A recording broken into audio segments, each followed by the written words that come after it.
Let's get amongst it. You got something for me, Norman? I do. I got a present not so long ago, and this was a present from an anonymous CoronaCaster. So right at the beginning of the pandemic, remember, I was obsessed with going to Rottnest Island. Yes, and I accused you of being obsessed with quokkas, which I don't think you ever really were, but you kind of ran with it. But one of the CoronaCast audience thought I was and sent me quokka socks and has recently said, you've gone past quokkas, you need a new pair of socks, and has sent me these, which are medical socks. Medical socks. Amazing. So as you can see, I've got a what do you call it? A stethoscope. Well, yeah, I'm not that far. What do you call it? A stethoscope? I'm a doctor. A stethoscope, hypodermic, and so on. So I will wear these with pride. Thanks to the anonymous CoronaCast there. Please do not take this, everybody else, that you've got to send us gifts. Do not send gifts. Send charity to somebody else. On the contrary, I haven't received any gifts from... Well, you can have my quokka socks now that I'm graduating. I'm known for my love of fine wines and expensive jewellery. The CoronaCasters should know. Okay, bribery and corruption. Oh, well, let's get into CoronaCast, a show all about the coronavirus and often about other nasties as well. I'm health reporter Tegan Taylor, coming to you from Jaggera and Turrbal Land. And I'm physician and journalist Dr. Norman Swan, coming to you from Gadigal Land. So, Norman, as is our wont these days, we're going to start the CoronaCast with a bit of a wrap-up of the news of the moment. And one of my, I shouldn't laugh, it actually did sort of make me laugh when I saw it. A piece of news hot off the press from the Australian Institute of Health and Welfare this morning is that sports injuries are recovering to their pre-COVID levels. So there was always a certain number of sports injuries in Australia that dipped over the pandemic as people were forced to stay at home, and now nature is healing. People are out there getting injured all over again. That's right. So that nature can heal all over again. These are admissions to hospital for sports injuries. Yeah, I really shouldn't laugh. I really shouldn't laugh about it. They're pretty serious. It's not a laughing matter. My groin is hurting. So they're getting back up there, which just means we're out there and playing more. Another piece of COVID news on a slightly more serious scale is there's been a lot of coverage in the last week or so about what was happening in the Wuhan lab. This perennial question that people have had around the coronavirus is where it came from. Did it come from the market, from natural sources? Did it perhaps come from a lab either maliciously or by accident? What's the latest? Well, the latest is not a scientific publication, but it's an investigation by the Murdoch Press in London. And we'll put a link to that on our website, which suggests that there were gain-of-function studies being done on coronaviruses in that lab, which justifies what they've been pushing for a while, which is that it was a lab leak. And they seem to have recruited more researchers into this story. Whether or not that's exactly what happened or not is yet to be revealed, and may well never be revealed, but they continue to investigate. Am I right in thinking the sorts of studies that they're talking about are important parts of understanding how viruses work? Well, it's controversial. I mean, gain of function was banned by the Obama regime, and they are potentially dangerous pieces of research where you're manipulating the virus.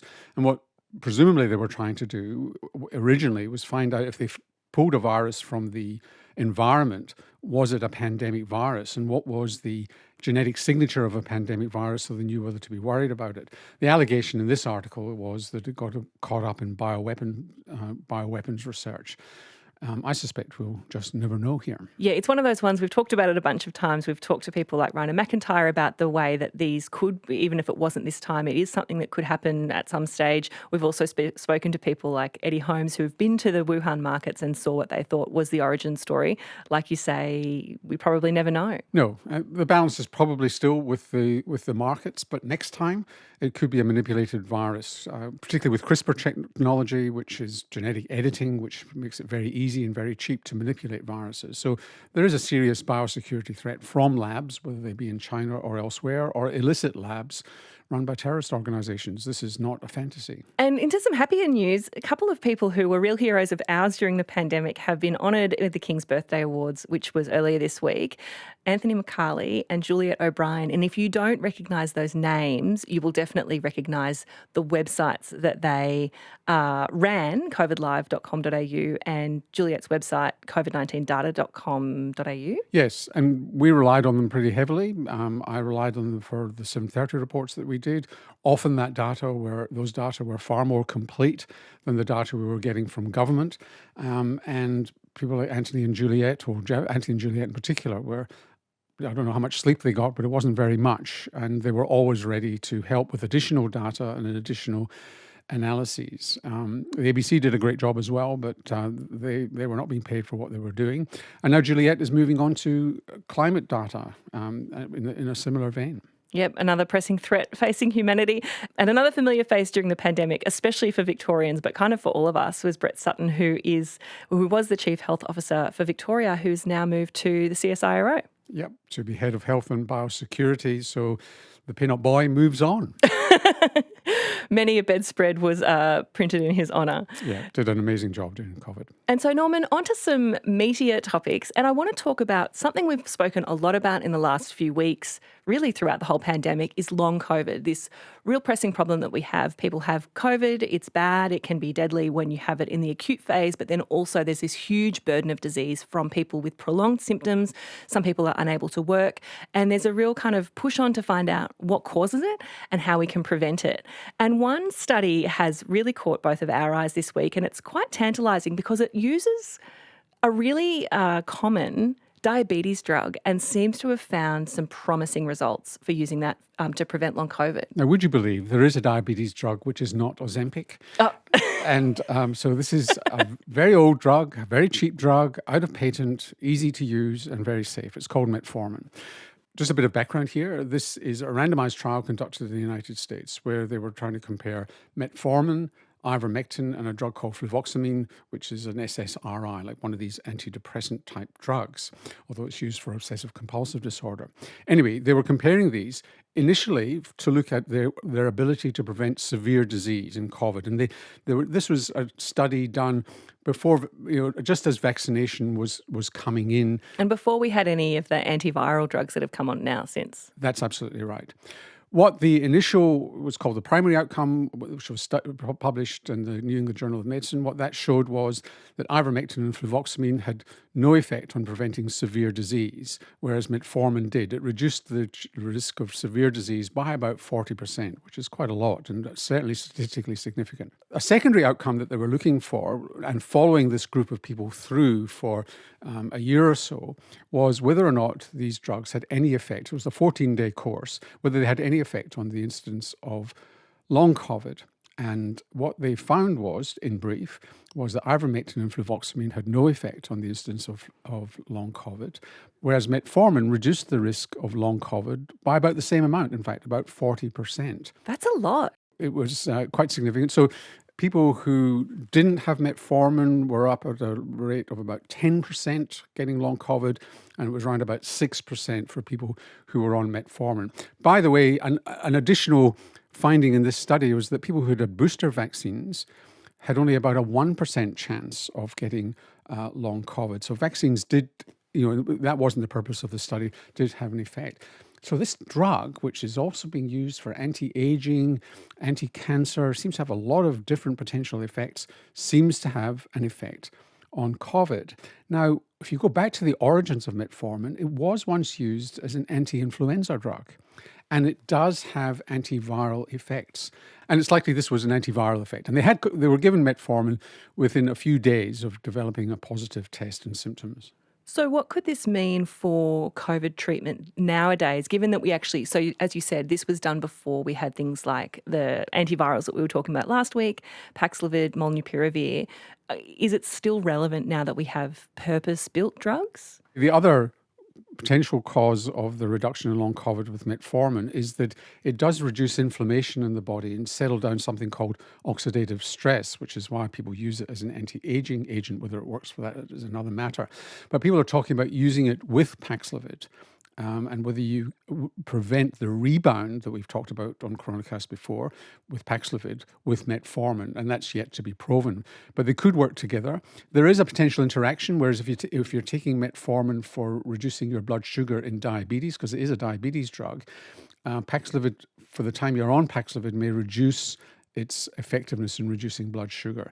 But it may well increase the effectiveness of Paxlovid by preventing rebound, but the data on that are not yet certain. Right. So a couple of nuances here, but perhaps this is something that we might see coming into treatment in the coming period of time? Yeah, as the evidence appears. But remember, it's as cheap as chips, and the safety is well documented. So it's a well-known drug. So it's a known quantity. Interesting.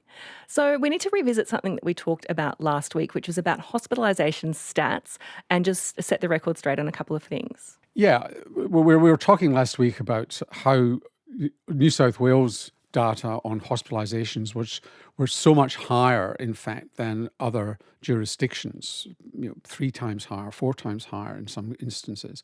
And why was that? And we speculated, was it about antiviral prescribing and so on? So what I should have done was really explain this further, and let me just briefly explain what's going on here.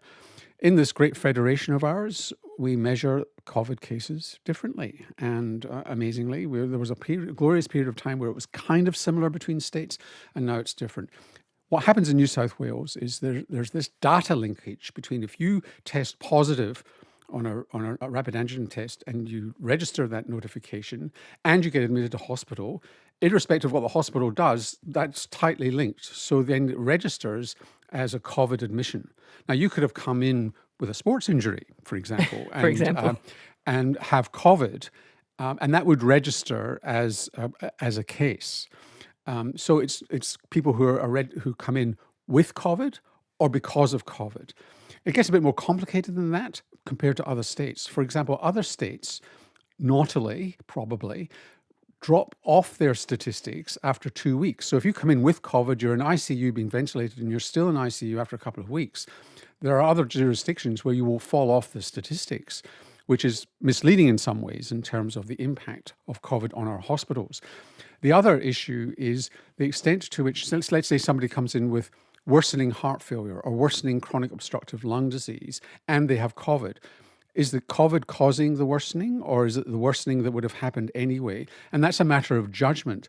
But it's likely in other jurisdictions you're going to be registered as coming in with a worsening of your heart failure and not register as a COVID admission, whereas in New South Wales, you're more likely to be captured as a COVID admission. They're going to sort this out in New South Wales, is what I'm told, and in the next few weeks, you might see quite a rapid reduction in hospitalizations because they're going to make their data a bit more like other states. What should we take away from this, apart from the fact that it's pretty confusing? Well, one of the things that we didn't talk about was antivirals. They're pretty good in New South Wales, as they are in other states with antivirals. I was wrong to imply that was not the case, and they have good electronic linkage there. I think the key here is that if you test positive on a rapid antigen test, you should register that as positive, because all sorts of things happen.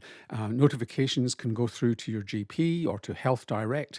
But you should be talking to your GP ahead of time, particularly if you're vulnerable, so that they can write out, for example, a PATH form for you. Pathology form. A pathology form to get a PCR, for example, if you need it, so you don't have to wait for a general practitioner's appointment, and it speeds it up, and GPs quite like that. And there's also other form filling that you can do. So I think if you're vulnerable, have a conversation with your GP, regardless of where you live in Australia, about how you can get ready for COVID so that if you're due for an antiviral, it happens as quickly as possible. Talk to your GP and make a plan ahead of time, especially if you're in a vulnerable group. Feels like some really good advice to end on. Yes, it is. And we'll see everybody socks on, socks off next week. See you then. Subscribe to listen to more free podcasts or download the ABC Listen app and stream ad-free.